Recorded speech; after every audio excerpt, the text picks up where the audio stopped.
So I was actually telling Funkbot earlier because we've been having trouble with our youngest, you know, with the new baby and having family here all the time. It's just been a little.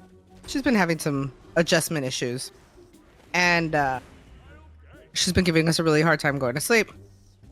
And she goes to daycare, and I haven't had them tell me not once. Kid, by the way, Zeus is missing. He might be heading towards you. But yeah, they've never told us anything about like her giving them trouble going to bed or any of that. And I'm like, how is it that we're having such a hard time getting this kid to go to sleep, but she never has any problems at daycare? Well, Frosty decided to go ahead and ask them, and turns out we've been treating her like a child when she wants to be an adult. And that we've been like trying to like rock her to bed and pat her, make her all like loved and comforted, and really all she wants us to do is off and go away so she can go to sleep by herself. And she's been doing perfect. It's amazing. When my in-laws were in town, my father-in-law very adamantly told us that we had to watch a show because it was so good. We had to watch a show because they're about a whole bunch of geniuses, just like his sons, and they'll appreciate it. So he forced us to watch this show, and Frosty was just so not happy about it because he just didn't want to watch it. Well, Frosty didn't want to watch it, was very upset about it. We watched it together, all of us, and I love it. Yeah, it's what Hollywood's idea of genius is. Like, they do something like someone's super mad and, you know, they're speeding and they're like, even though I can't see the speedometer, how do I know that you're going 67 miles per hour on the dot? This must mean that you're having such and such reaction to blah, blah, blah.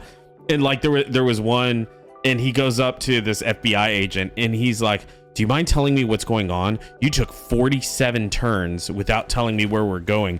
And on this interstate, there's only like, you know, 3 turns or whatever. It's like, dude, come on. Like, yeah, it's how I love it. I absolutely love it. It's how Hollywood believes quote unquote geniuses are. One of the kids is just purely autistic. Like, you could tell, like, purely autistic, and he's just moving around like ketchup bottles and in like fucking mustard bottles and stuff.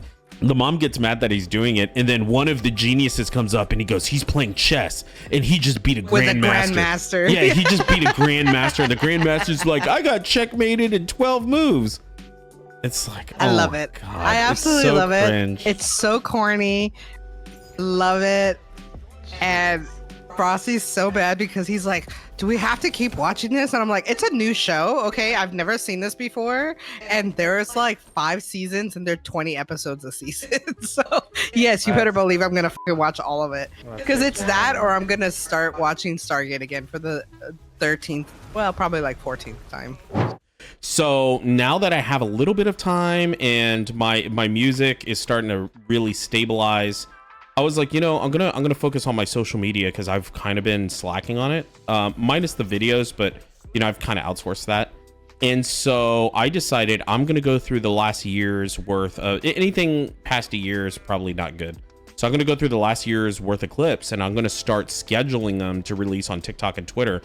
And so what do you call it? I went through some, and I realized that about 10 months ago we had a conversation. It feels like yesterday. But we had a conversation about Delicious in Dungeon and how like it was a brand new show and I wasn't interested. Boku brings up, hey, there's this anime that's called Campfire Cooking in Another World or something like that. And so we watched it, kid, and I really enjoyed it. Like, the whole concept, and it's a concept I love. Like, it's why I watched Goblin Hunter. It's why I watched Delicious in Dungeon.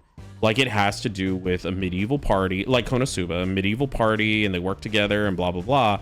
But this one's a little different. So this one is they all come from Earth, and they all have special powers. But one of the guys, his special power is he can order groceries off the internet, but in another not necessarily world. Groceries, just he can do online shopping. Online shopping in another world. And it like whatever he orders comes to him like out of Instantly. out of like a portal or something.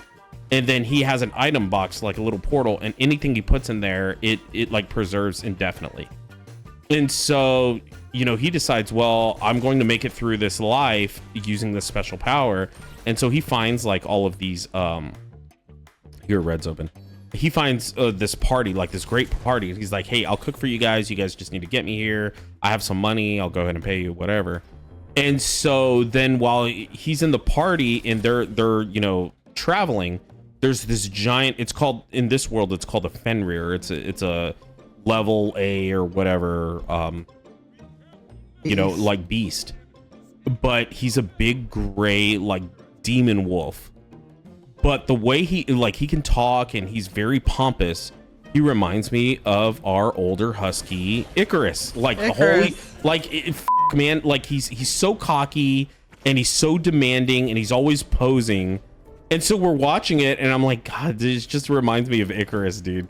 And like then, if Icarus could talk, that would be Icarus. God, dude. And he executes sometimes too. He's not just like, you know, like a lion.